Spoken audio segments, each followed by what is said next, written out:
Hey guys, DJ here with the Eastern Western Hunter. I am exactly 3 weeks from the day that I'm going to be headed to Idaho to chase muleys with my rifle. We're going up there on an over-the-counter tag to an area that we have never been before to hunt. I was able to make a trip out there. I was fairly close with work, so I made a trip out to see if I could do some scouting. Turned up a few, saw a lot of mountain goats, antelope. Even saw a couple of pretty nice moose, but unfortunately, we do not have tags for anything other than mule deer.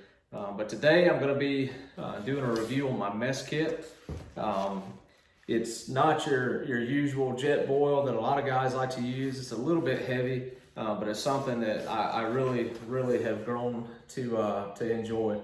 31.3 ounces, so we're just shy of 2 pounds. And there's a lot to this though. You can see I've got it stored in just a generic dry bag.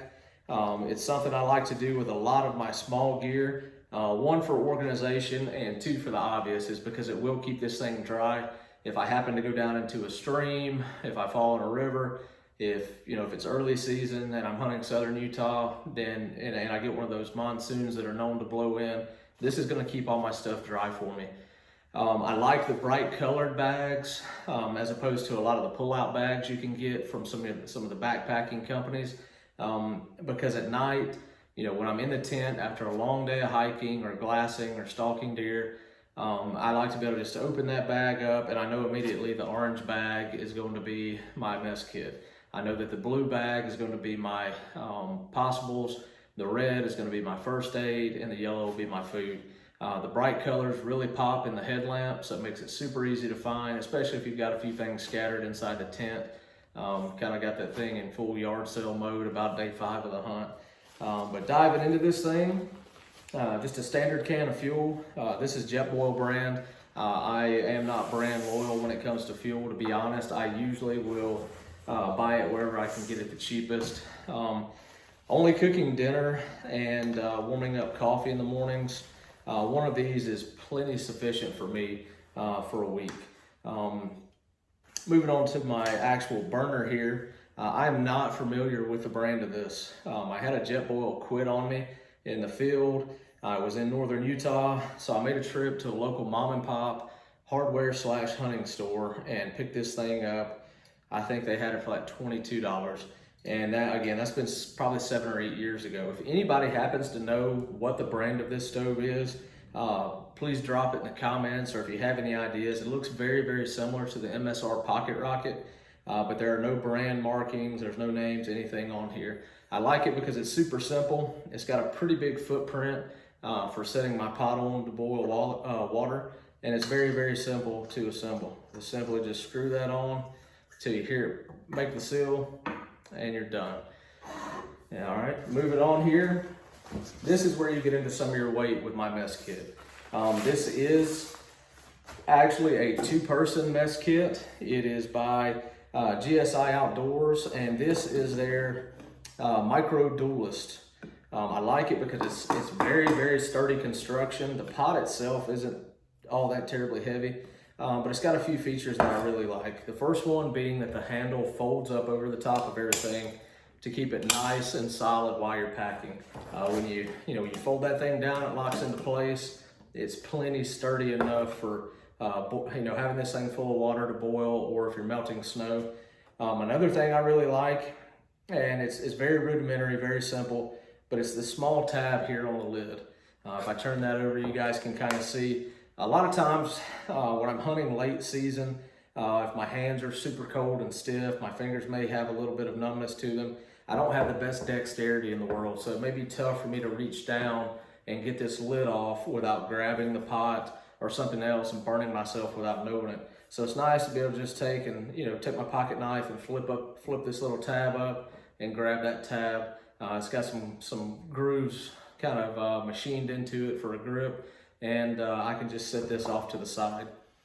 Inside of my pot, I keep the remaining contents of the Micro Duelist kit, and I store those in there upside down. And here's why.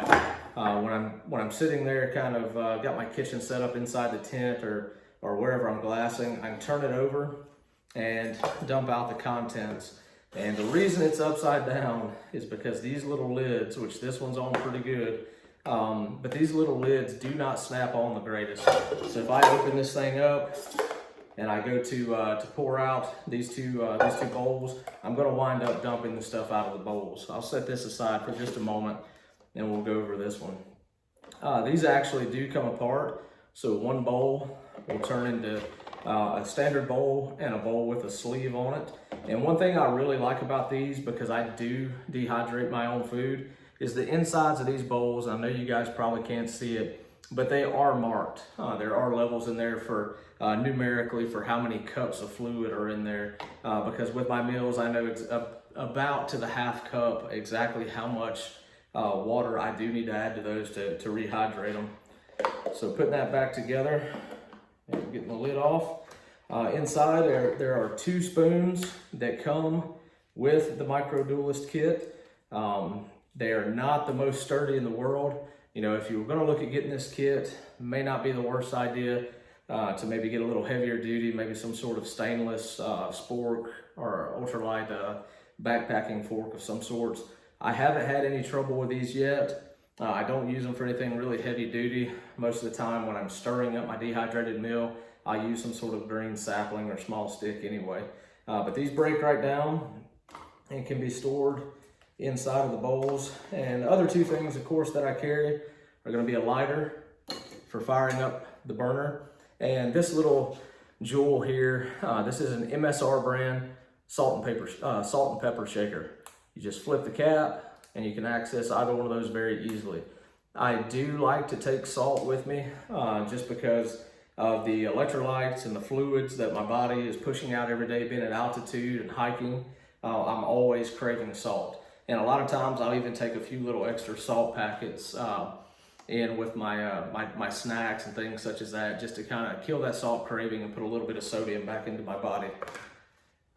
All right, so moving on to our other bowl.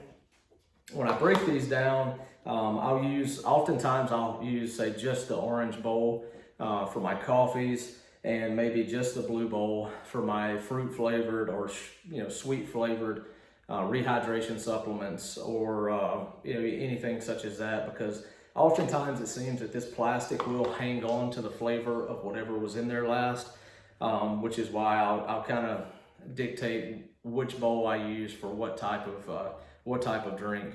I don't eat out of these bowls, 1, because of the size, and 2, because of the fact that I rehydrate my meals in the Mylar bags, so it's easier for me just to eat out of the bag. But one other thing that I really, really like, that's also from GSI Outdoors, is this little coffee drip here. They've got this thing, I mean, it is beyond light. It breaks down very small, as you guys saw that it fits inside the bowl. But the thing I like about it is you just snap these legs right onto the top of the bowl. Dump your little bit of coffee that you may have had in a Ziploc, or you may have had vacuum sealed. I'll only heat the water for coffee for about 60 seconds because I don't like it super hot. And slow pour it over the coffee grounds, and you've got the freshest cup of black coffee that you can probably have on the mountain. Then when you're done, kick out the coffee grounds. This almost has a silk feeling to it, so it cleans up very, very, very easily, which is something I like. I can dump those coffee grounds, stuff everything back into here when I'm finished, and in just a matter of less than 60 seconds, I can have all this broken down, put back into my bag, and be on a stalk for an animal. It's very, very easy to light. Again, this is a super simple design. I'm just gonna turn this on till I can hear gas. And we're burning. Again, guys, if this is absolutely full, it only takes me about 2 minutes and 20 seconds to get this thing to a rolling boil. And I usually don't even get them that hot when I'm rehydrating my meals, just because it seems like it isn't necessary. But, well guys, this has been my mess kit. This is something that I've used for, for probably only this for probably the last 6 seasons. Anything from mule deer in the West, to shed hunts down in Arizona, to bear hunts here in North Georgia. But if you guys have any comments on it, or if there's something that you prefer to use, or if there's good reasoning behind it, or if you happen to know who makes this burner, please leave me a comment. As always, guys, if you like what you see here, or if you have any recommendations or any questions, please don't hesitate to shoot me a message. But give us a thumbs up, subscribe to us on YouTube here at the Eastern Western Hunter YouTube channel, as well as our Facebook page, the Eastern Western Hunter. Thanks so much for your time today, guys, and we'll see you on the mountain.